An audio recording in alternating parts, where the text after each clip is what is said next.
Hey guys, Disallow Magic here, and unfortunately, Loilo, my recording software, is a complete piece of garbage when it comes to recording Java. So no real-time mouse overs and X-Mage of this new deck. That's a shame. I'll try to throw up like the large copies of the cards or whatever. But anyway, I thought it was time to update my Gravity Bomb deck, which I already actually did. I updated it and played with it, and unfortunately, I hate to say, but it's not very competitive in the meta right now. Even second-rate decks, and obviously nothing can beat the top two decks. That's clear as day.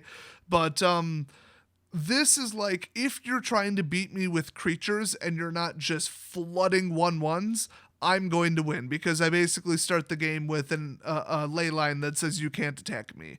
Because that's basically what the deck does. It just taps down stuff repeatedly, and it's so repeatedly and so oppressive, you're just not going to get hit, and then it counter swings with just monstrous creatures, and it's mono blue, and it's less than $12.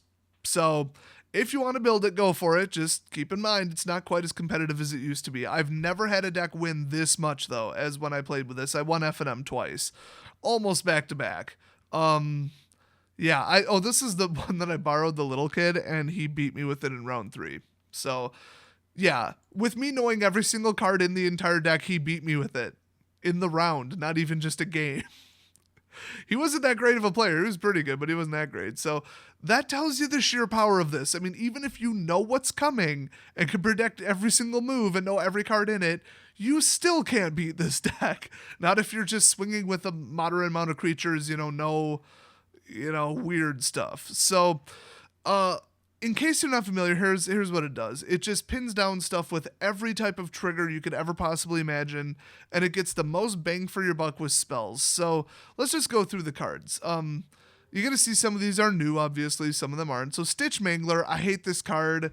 If it wasn't for this card, the deck would be practically perfect. So you can cast it only on your turn, no flash.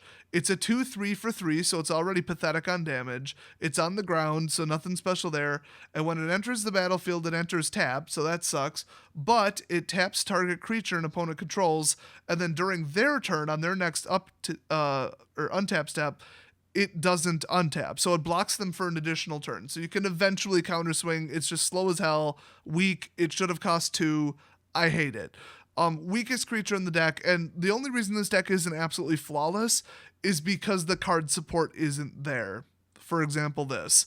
Some of the cards just aren't good enough, but you can see straight up islands, and then we've got 4 Skyline Cascades. That's the mana base. You got 23 because you need to get to 5 mana in a hurry or you're going to lose. So this one enters the battlefield tapped, so that sucks, but whatever. But when it does, target creature doesn't untap. Now, it has to already be tapped. Keep that in mind. A lot of people misplay that, me included at the pre-release. Then we got Ice Over. Now, this is huge. This is a new addition, obviously, from Aether Revolt. Enchant artifact or creature, and then it doesn't untap during its controller's untap step. So it could be some kind of tap to activate artifact. I don't believe Dynavolt Tower works that way. I think it's just energy. But other stuff, yeah, you could stop it. Can't really think of any examples, but it would be nice. Then we got Take Into Custody instead of the 3 cost but 2 cost Surge, tap something and draw. I mean, tap something and draw was good, but for 1, and this is persistent. Oh boy, because I think that other one was a sorcery. I don't quite remember. It was Grip of the Royal. You could look it up. But Take Into Custody, it's just 1. Tap target creature, doesn't untap. So if you do it right after their untap step, or if you want to be more correct, do it during the start of combat. Just pick whatever you think is the biggest threat and tap it. Okay, now it's tap down for the rest of their turn, your turn, their next turn, your next turn, and then it finally untaps on the start of their turn for 1 mana. That creature is gone, basically. You're hitting them for 7 in the air at that point. They're dead. They are gone. So for 1 mana to basically remove a creature, yeah, thanks. Containment Membrane. 3 cost, pin down forever. Same as Ice Over, pins it down forever, never untaps. It's a real shame if you have to hit something that is currently untapped, because then it could block forever and it could swing exactly 1 time. But with all the potential to tap something with another effect, yeah, you're good. Just throw it on whatever the hell you want. Plus, Surge 1. I mean, tap it for 1, pin it down for 1, or just wait for them to swing.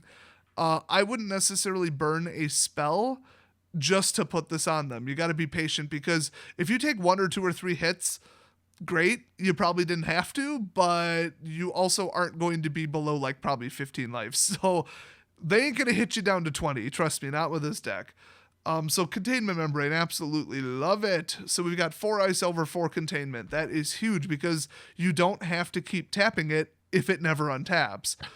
Then we got Nebelgast Herald, another creature I don't like. It's just the 2 creatures that are stitched in Nebelgast, they just aren't good enough. But if they were good enough, this deck would be truly and sincerely unbeatable. So there's that. So this is a 3-cost flyer, 2 damage in the air, 1 toughness. I mean, shock could kill it.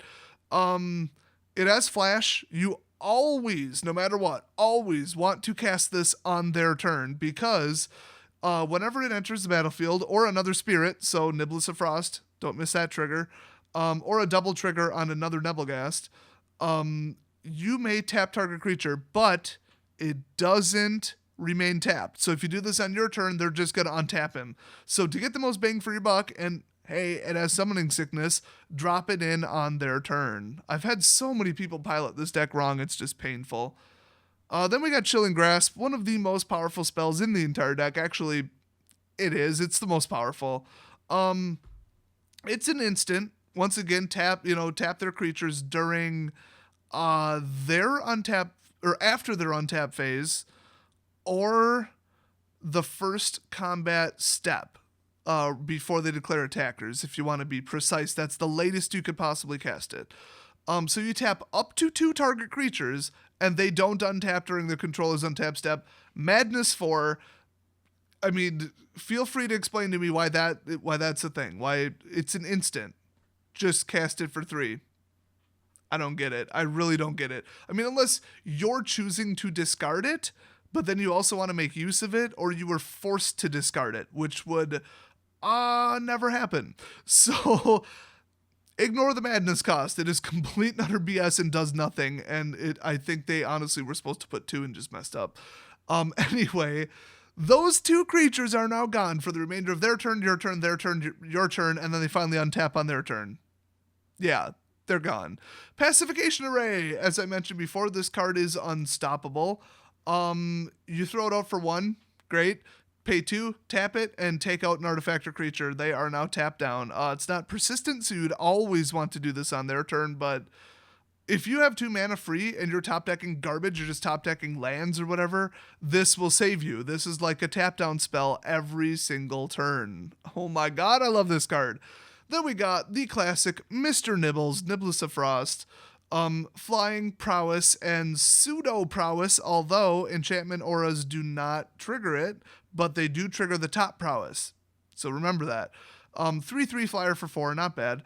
And whenever you cast an instant or sorcery spell, tap target creature an opponent controls, it does not untap during the next untap step.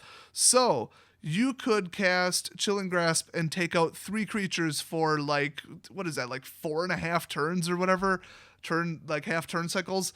It's insane. And then the whole time you're hitting them in the air for like 4+ damage. I mean, this card is insane. I love it. The only reason there's only 3 of it, and there's more of the Stitched and Nebelgast, well, there's 3 of each. Getting to 4, I mean, you need to do some damage. You really do. Guardian of Tazeem. Now this is where it gets real. Landfall, tap a creature, it doesn't untap. So even if you top deck a land, they're still going to have to tap a creature, and you still probably have a Pacification Array. 4 damage in the air, 5 toughness for 5. It's just damn good. Now, the other 5 cost is a monster. I honestly don't care that this doesn't have a tap ability. It's going to hit them for 7. And if it's not going to hit them for 7, it's going to hit them for like 6 or 5, whatever. I mean, it's so much damage. So it's a 7/7 flyer for 5 in blue. I know, I'm shocked too. And it gets a -1/-1 for each card in your own hand. So by the time you get it out, you're going to have 2 or less cards in hand, trust me. So the other cool thing is pay 4, discard 3 cards, which, just hoard your lands if you're too high, and return it from the graveyard to the battlefield tapped. I think I've had to do that once. Like, they killed it and it was my only way to win. And I just got them right back. I just hoarded cards. Like, they were good tap spells, and I just took the hits, boom, dropped them in, and I won. So, yeah, hard to do. Not the greatest ability. And so that's it. It's just tap, tap, tap, tap, tap, tap, tap, tap, tap. Which is probably what I should have named the deck. That would have been funny. So the improvements are Ice Over, obviously, Pacification Array, and Take into Custody. Those are the 3 that were changed. They're all from Aether Revolt. So, yeah. I mean, that's all I could say about it compared to the old version of the deck. I guess I could throw up some gameplay. I don't know. Why not? So watch for that. I'm just going to verse the computer because humans have been playing like crap all day, and I would rather jump off a freaking cliff than play this deck against red, white, blue draw control. That just sounds like a complete waste of my time. That's called who runs out of cards first. Yeah. I'll see you guys next video.